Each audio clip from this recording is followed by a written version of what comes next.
آج ہم ایک ایسے مفکر کی بات کرنے جا رہے ہیں جس نے حقیقت کی بنیادوں کو ہی ہلا کر رکھ دیا۔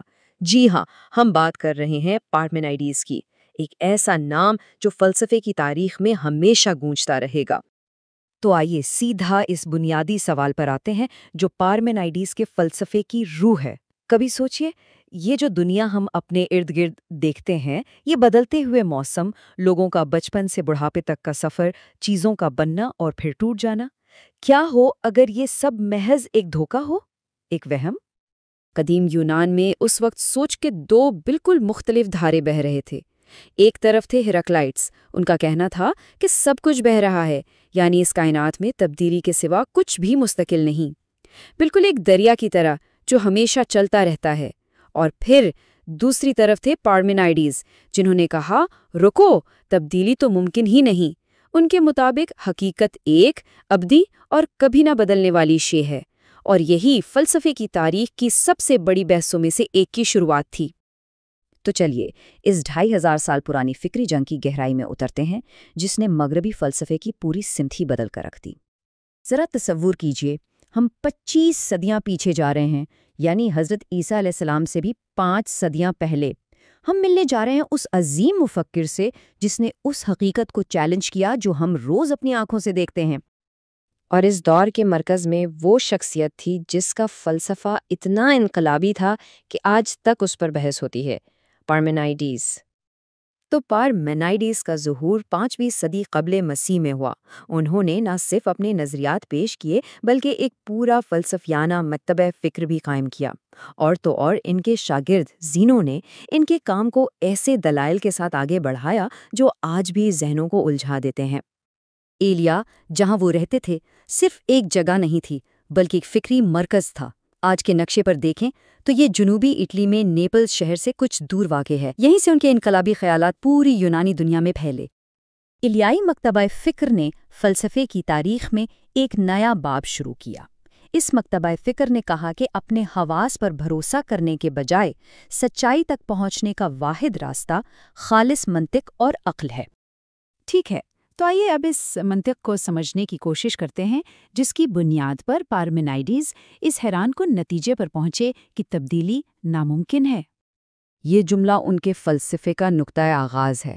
سننے میں تو یہ بہت سادہ لگتا ہے، لیکن اس کے مضمرات بہت گہرے ہیں۔ اس کا مطلب ہے کہ وجود یعنی جو کچھ ہے بس وہی سب کچھ ہے، عدم وجود یعنی جو کچھ نہیں ہے اس کا ہونا ممکن ہی نہیں۔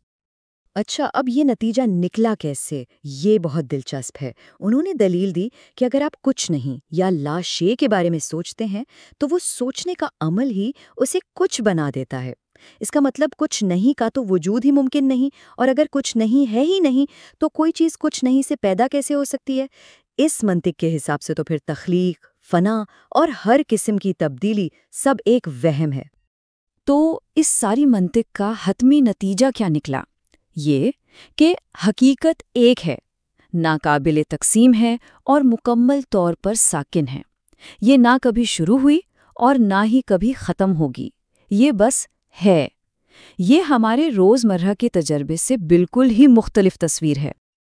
اور یہیں سے ہم پارمینائڈیز کے فلسفے کے اصل مرکز تک پہنچتے ہیں۔ ہماری عقل ہمیں جو بتاتی ہے اور ہمارے حواس جو ہمیں دکھاتے ہیں، ان کے درمیان کا تصادم۔ پارمینائڈیز نے اپنی نظم فطرت پر میں 2 راستوں کا ذکر کیا ہے۔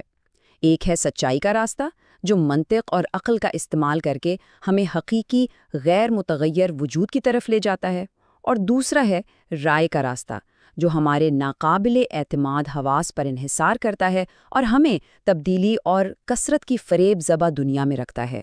ان کے لیے صرف عقل ہی قابل اعتماد رہنما تھی۔ اسے سمجھنے کے لیے ایک فلم کی ریل کی مثال لیتے ہیں۔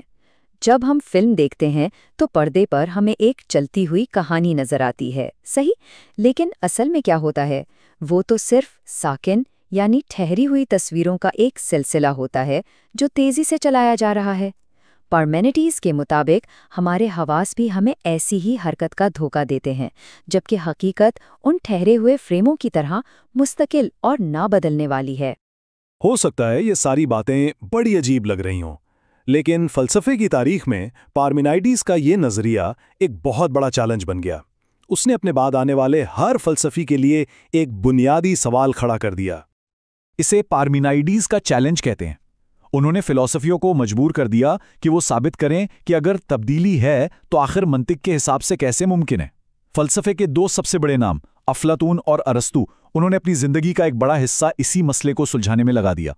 افلاطون کی اشکال کی دنیا کا نظریہ سیدھا سیدھا پارمینائڈس سے متاثر تھا، اور ارسطو نے قوت اور فعل کے تصورات دیے، صرف یہ سمجھانے کے لیے کہ چیزیں کیسے بدل سکتی ہیں۔ اور پارمینائڈس کی اہمیت کا اس سے بڑا ثبوت کیا ہوگا کہ خود افلاطون نے اپنے سب سے مشکل اور گہرے مکالمے کا نام ہی پارمینائڈس رکھا۔ ایک ایسا مکالمہ جس میں وہ اپنے استاد سقراط کو پارمینائڈس کے سامنے بحث کرتے ہوئے دکھاتے ہیں۔ تو آخر میں پارمینائڈس ہمیں ایک بنیادی سوال کے ساتھ چھوڑ جاتے ہیں جو آج 2500 سال بعد بھی اتنا ہی متعلقہ ہے۔ حقیقت کیا ہے؟ وہ جو ہمارے حواس ہمیں بتاتے ہیں، یا وہ جو ہماری خالص عقل کے مطابق ہونی چاہیے؟ جب ہماری آنکھیں کچھ اور کہیں اور ہماری منطق کچھ اور، تو کس پر اعتبار کیا جائے؟ یہ وہ سوالات ہیں جو ہمیں مختلف انداز سے سوچنے پر مجبور کرتے ہیں۔ اگر آپ بھی ایسے ہی تاریخ، سیاست، فلسفہ اور نفسیات کے گہرے موضوعات میں دلچسپی رکھتے ہیں تو ڈائلیکٹک لینز آپ کے لیے ہی ہے۔